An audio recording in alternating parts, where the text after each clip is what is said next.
I am Vipul Mishra, faculty of commerce management and HR at OSN academy.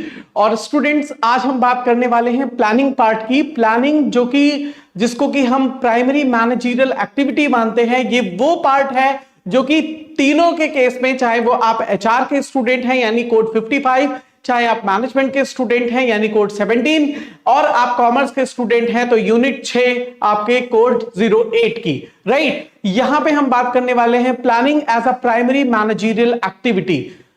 Students, हम सभी जानते हैं कि जब हम मैनेजमेंट प्रोसेस पढ़ते हैं तो उसका सबसे पहला स्टेप होता है प्लानिंग। कभी भी जब आप प्रीवियस ईयर के क्वेश्चन पेपर देखेंगे या दूसरे क्वेश्चंस आप एमसीक्यूज देखेंगे तो बेसिकली वहां पे कई सारे ऐसे क्वेश्चन होंगे जो प्लानिंग के पोर्शन से आते हैं। प्लानिंग में बेसिकली 3 पार्ट इंक्लूड होते हैं, planning, decision making and strategy. Decision making को हम एक सेपरेट चैप्टर की तरह से लेंगे। स्टूडेंट, जैसा कि हम सभी जानते हैं, अपने पिछले लाइव में हमने हिस्टोरिकल डेवलपमेंट का पार्ट डिस्कस किया था, उस पे बेस्ड एमसीक्यूज किए थे। उसी सीक्वेंस में हम स्टार्ट करते हैं प्लानिंग पार्ट से। The very first question from this segment is contingent plan to meet environmental pressure is। वो कौन से प्लान है जो कि आकस्मिक या सडन होने वाले जो चेंजेस हैं उनको मीट आउट करने के लिए हम बनाते हैं। मींस इन्वायरमेंटल प्रेशर या जो इन्वायरमेंटल हिंड्रेंसेस हैं जिसको कि हम थ्रेट्स के रूप में लेते हैं, उनको मीट आउट होने के लिए, उनको पूरा करने के लिए, उनको एकम्प्लिश करने के लिए हम कौन से प्लान डेवलप करते हैं। Student, what is the answer? It should be B, strategies. Why? Because strategies are formulated and implemented in order to meet out the environmental pressure and achievement of our goal। जब हमारा competitive environment होता है तो उस समय हमको strategies formulate करनी होती है। They can be situational in nature. क्यों? क्योंकि वो सिचुएशन के हिसाब से जिस तरीके का वहां पे इन्वायरमेंट होता है, जिस तरीके के वहां पे फैक्टर एंड फोर्सेस होते हैं, उसी के अकॉर्डिंग हम स्ट्रैटेजी को फॉर्मुलेट करते हैं और इंप्लीमेंट करते हैं। So right answer will be answer B. Student, the very next question is which one of the following sequential arrangement of objectives does show the top down approach। means यहां पे आपको बताना है कि ये जो ऑब्जेक्टिव्स इसमें लिखे हुए हैं उन ऑब्जेक्टिव्स को टॉप से डाउन की अप्रोच में अरेंज करना है। Because we all knows that mission object, departmental objective, then sectional objective and departmental objective along with individual objectives. These are types of objectives which involve in case of planning। जब हम planning का chapter पढ़ते हैं तो उसमें हमें objective, procedure, schedule, plans, ये सारी चीजें पढ़नी होती हैं। तो यहां पे हमें टॉप टू बॉटम अप्रोच लगानी है, टॉप टू डाउन अप्रोच। इसका अपोजिट भी हो सकता है, down to top. whenever we talk about the vertical manner of something, so there can be 2 possibilities of flow, either from top to bottom or bottom to top, right। तो यहां पे जो पूछा गया है वो पूछा गया है टॉप टू बॉटम अप्रोच कौन सी है। स्टूडेंट्स, यहां पे जो सही आंसर है वो है आंसर ए। क्यों? क्योंकि इसमें मिशन सबसे पहले आता है। Why? Because mission is the objective of the firm। Why a firm exists? एक फर्म एग्जिस्ट ही क्यों करती है? What is the motive behind the existence of the firm is the mission। और मिशन को हम किस फॉर्म में रिप्रेजेंट करते हैं? That is represented in the form of mission statement of the firm, right। So यहां पे क्या है, जो सबसे ऊपर आएगा वो आएगा आपका mission. Then at the second is departmental objective,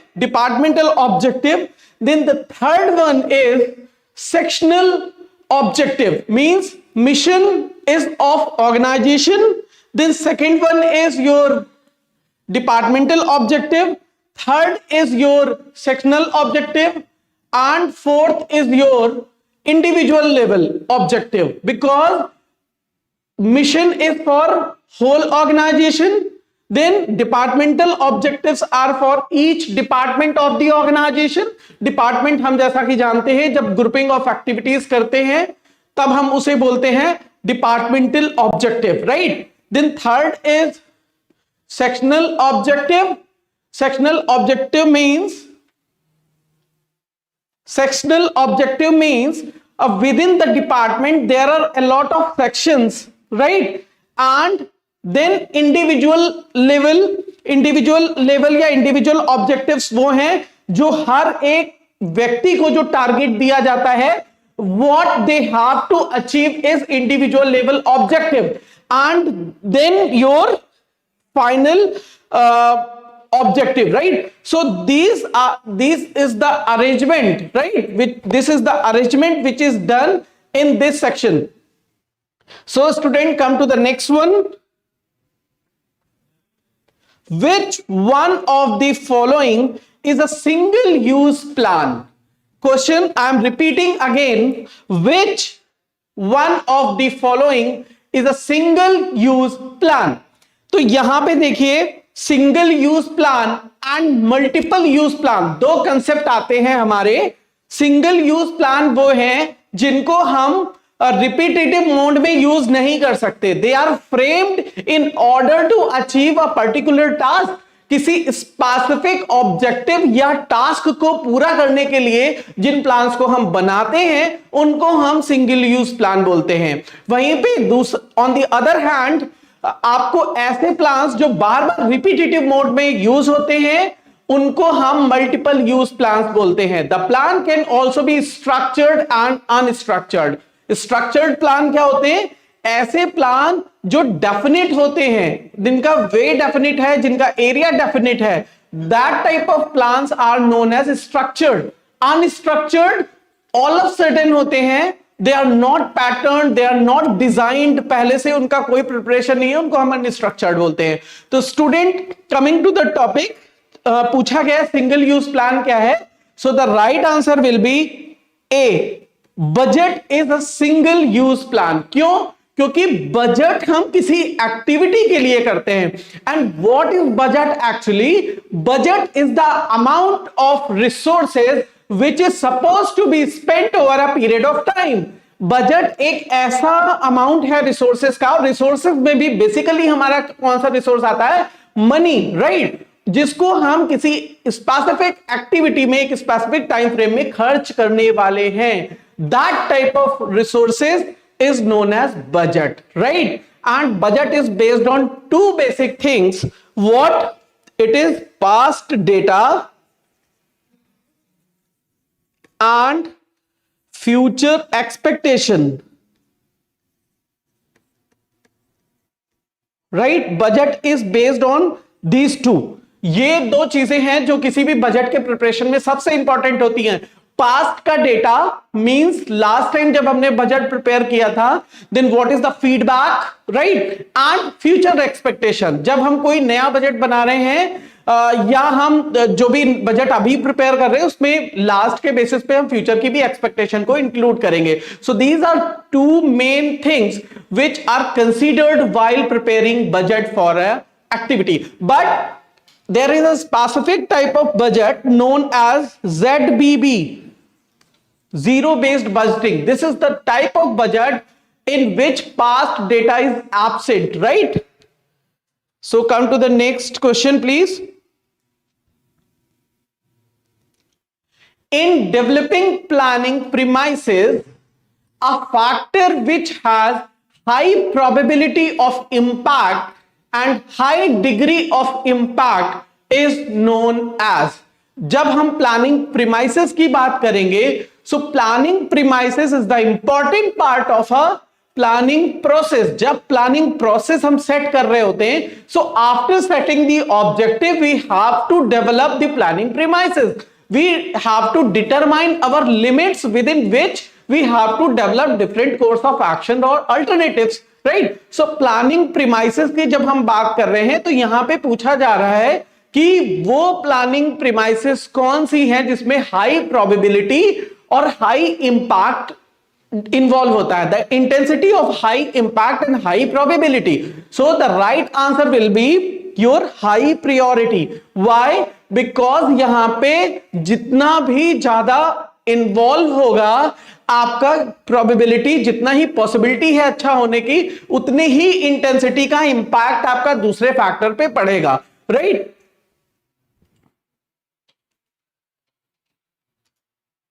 So right answer will be B. Come to the next question.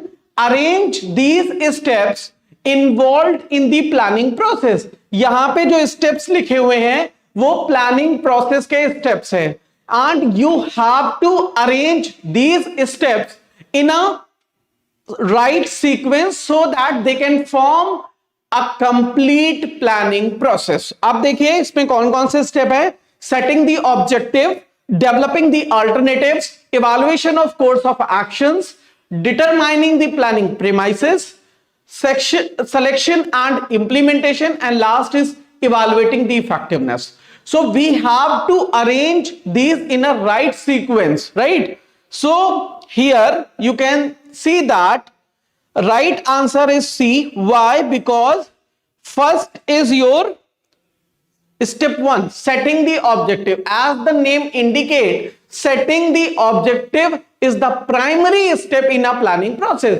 क्यों? क्योंकि हर एक प्लानिंग किसी स्पेसिफिक ऑब्जेक्टिव, किसी स्पेसिफिक टारगेट, किसी स्पेसिफिक टास्क को लेके करी जाती है, राइट? तो यहां पे setting the objective is the primary step, जो कि पहले पे आएगा।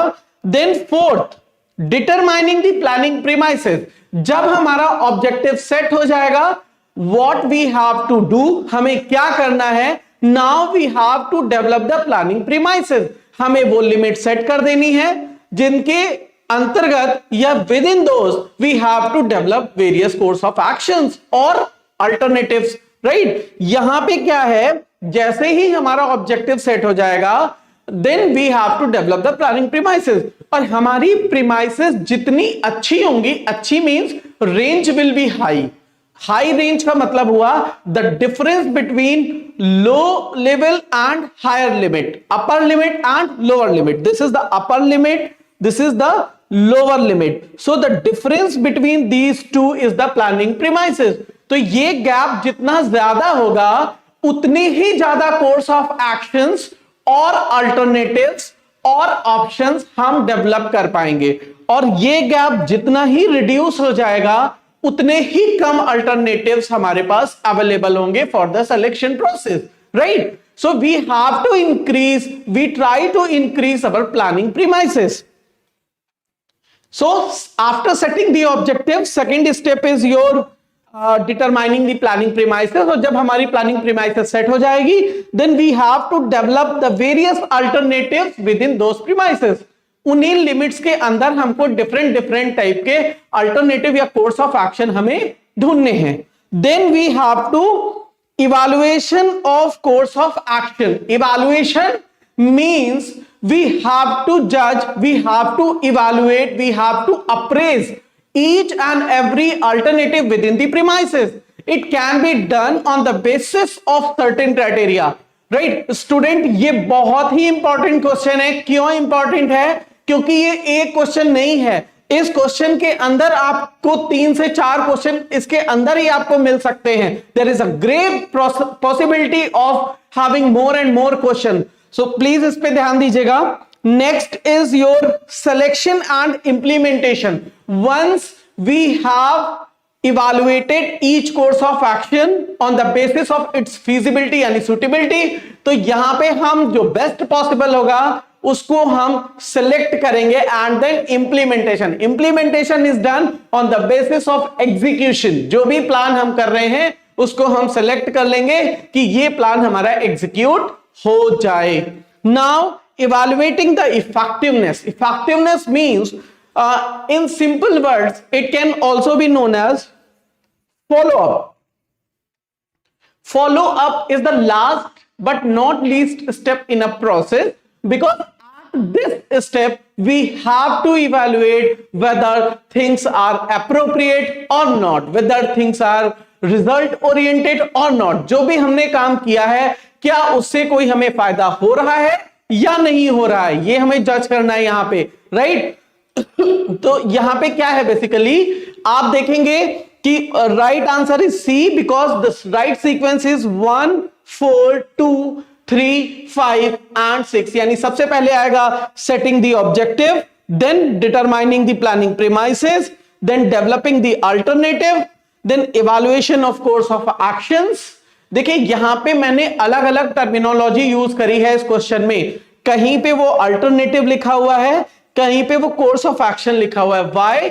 बिकॉज अल्टरनेटिव बोले, कोर्स ऑफ एक्शन बोले या ऑप्शंस बोले, बात एक ही है, बट एग्जाम में ये अलग अलग नामों से इंटरचेंजेबली वो पूछ लेते हैं, right? That's why I have used different name for a same thing. And last is evaluation of effectiveness, जिससे कि हम ये देखते हैं कि whether the plan was successful or not. अगर यहां पे हमको satisfactory results नहीं मिलते हैं, then either we can change our plan, right? और increase in planning premises. मान लीजिए कि financial premises थी हमारी 15 to 25,000 की, तो अब अगर हमारा बहुत सक्सेसफुल रिजल्ट नहीं आ रहा है तो वी कैन इंक्रीज 25 से, फिर हम उसको 30 पे ले आएंगे, then we can have the more options, right? Come to the next, that is which of the following is not a part of generic strategies given by Michael Porter? So students, हम जानते हैं कि इस portion से भी बहुत question आते हैं, चाहे वो माइकल पोर्टर की जेनेरिक स्ट्रैटेजी से हो, चाहे वो माइकल पोर्टर की वैल्यू चेन से हो, या फिर 5 फोर्स मॉडल से हो। यहां पे जो पूछा गया है वो ये पूछा गया है कि इनमें से कौन सा माइकल पोर्टर के द्वारा दिए गए जेनेरिक स्ट्रैटेजीज का पार्ट नहीं है। This question is very simple and very basic, but confusion can be there, right? तो Michael Porter has given the 3 basic strategies through which a firm can have the competitive advantage over the others. जब हमारा market में concentration बढ़ जाता है, means concentration का मतलब है नंबर ऑफ कॉम्पिटिटर्स बढ़ जाते हैं किसी मार्केट में, तो उस केस में we have to develop some competitive advantage. जब एक ही जैसे बहुत सारे सेलर्स हो जाएंगे, then what we are having in addition to others, हमारे पास दूसरों से एडवांटेज है क्या, राइट? वो चीज कहलाती है कॉम्पिटिटिव एडवांटेज। तो यहां पे माइकल पोर्टर ने 3 बेसिक स्ट्रैटेजीज दी थी जिनके की द्वारा कोई फर्म जो है वो अपने राइवलरी या कॉम्पिटिटर्स पे अपनी बढ़त या कॉम्पिटिटिव एडवांटेज रख सकता है। सो इसका right answer will be C, that is expansion. Why? Because expansion is not the part of Michael Porter's generic strategy. Michael Porter की 3 ही generic strategy थी, cost leadership, differentiation and focus. Expansion is the part of grand और major strategy जो कि corporate level strategy पे काम करती हैं, right?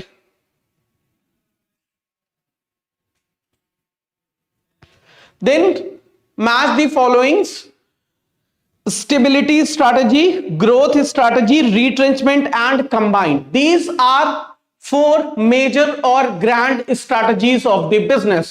किसी भी फॉर्म में, किसी भी बिजनेस में जो मेजर और ग्रैंड स्ट्रैटेजी होती है जो कॉर्पोरेट लेवल पे काम करती है, दे कैन बी 4 फॉर्म होते हैं उनके: stability, growth, retrenchment and combined. यहां पे on the other hand diversification, enough profit, umbrella brands and turn around. इधर आपके स्ट्रैटेजीज हैं और उधर फॉर्म्स है strategies, means in which form these strategies can take place, right? So we have to select the right option, right? So here if we go through the answer, it will be answer B. Why? Because B, A is 2, this is stability is enough profit. Just a minute, now it will be clear to you. Stability will enough profit, growth with diversification, combined with umbrella brands and retrenchment with turnaround. That's why answer C is the right answer.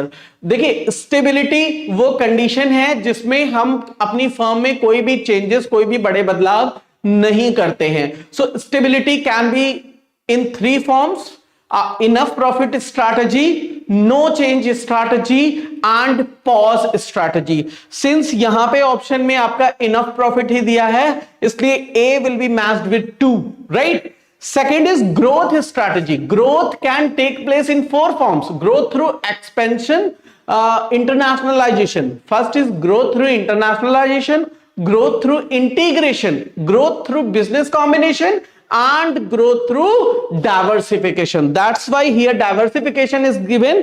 So it will be matched with the growth strategy. The third is retrenchment. Retrenchment is the withdrawal of a decision. Retrenchment उस case में होता है जब हमारी जो firm है, जो हमारा प्रोडक्ट है, वो बहुत हमको इनफ प्रॉफिट नहीं दे रहा है, द प्रॉफिट और returns are not up to the mark, they are not acceptable at all.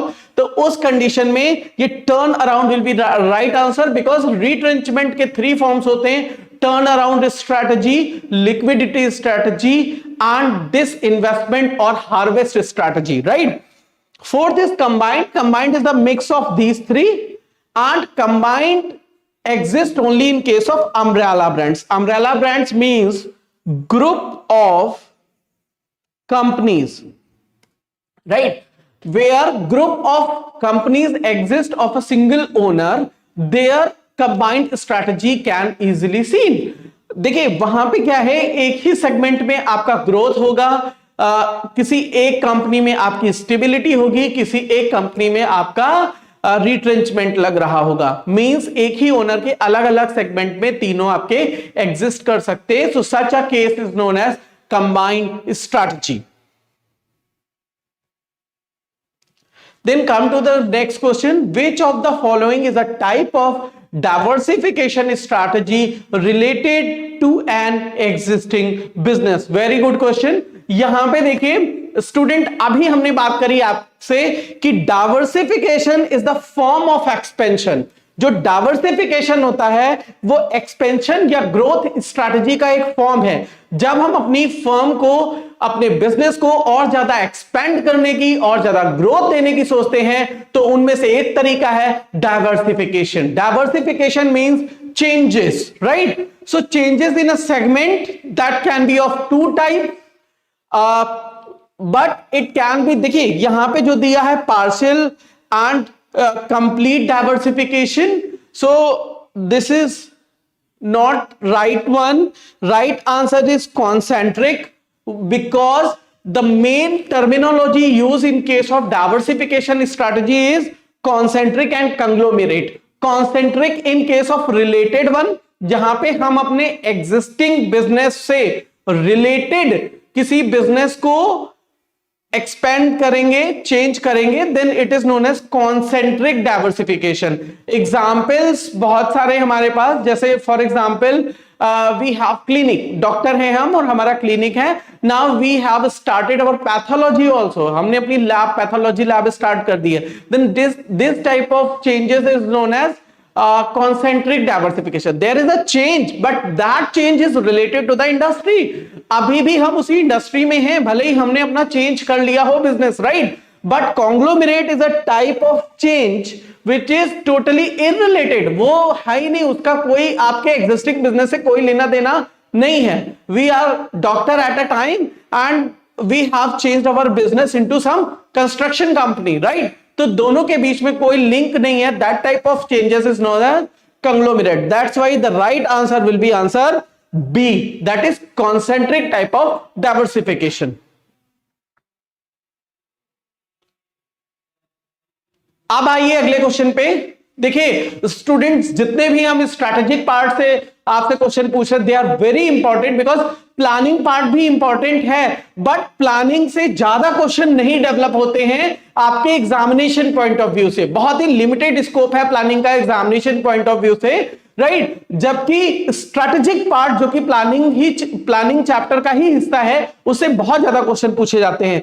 So a chronological sequence of step to be undertaken to enforce a policy and to attain an objective is known as, I am repeating the question, a chronological sequence of steps to be undertaken to enforce a policy and to attain an objective is known as। देखिए chronological means जो sequence में हो, with the time हो, right. Second steps with the policy. Policy की जब हम बात करेंगे, it means it should B repetitive manner. जब हम पॉलिसी की बात करते हैं, it is multiple use plan.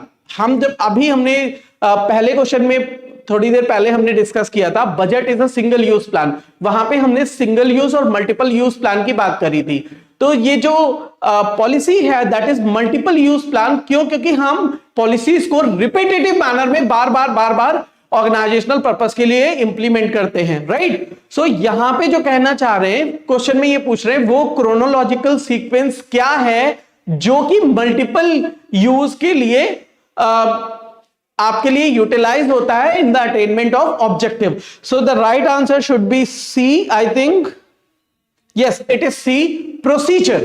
Procedure क्या है? प्रोसीजर एक क्रोनोलॉजिकल सीक्वेंस है, स्टेप टू बी फॉलो का, किसी स्पेसिफिक टास्क, किसी स्पेसिफिक ऑब्जेक्टिव को अटेन करने के लिए, किसी स्पेसिफिक कार्य को करने के लिए जब हम एक सीक्वेंशियल एक्टिविटी बनाते हैं in a chronological order, right. Chronology को मेंटेन करते हैं and that is of multiple use. Multiple use क्यों बोलते हैं? बिकॉज प्रोसीजर जल्दी जल्दी चेंज नहीं होते हैं। There is a specific order of activities which are supposed to be completed in a sequence to attain a specific objective. So right answer is procedure.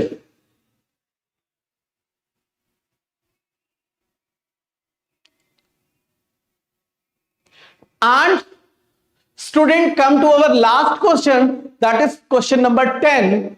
The process of establishing a time sequence for the work is known as. देखिए ये question और इससे पहले वाला question काफी मिलते जुलते हैं। सिर्फ यहां पे फर्क क्या हो रहा है कि वहां पे भी सीक्वेंसिंग थी और यहां पे भी सीक्वेंसिंग है, राइट। सो यहां पे क्या पूछ रहे हैं? The process of establishing a time sequence. वहां पे स्टेप्स की सीक्वेंसिंग पूछ रहे थे, यहां पे टाइम की सीक्वेंसिंग पूछ रहे हैं, right. So the four options which are given are objective, schedules, procedures and budget. अब देखिए क्यों नहीं है ऑब्जेक्टिव? ऑब्जेक्टिव तो बिल्कुल भी नहीं होगा, because objective is the task for which a process is to be done. तो यहां पे उसका कोई लेना देना नहीं है।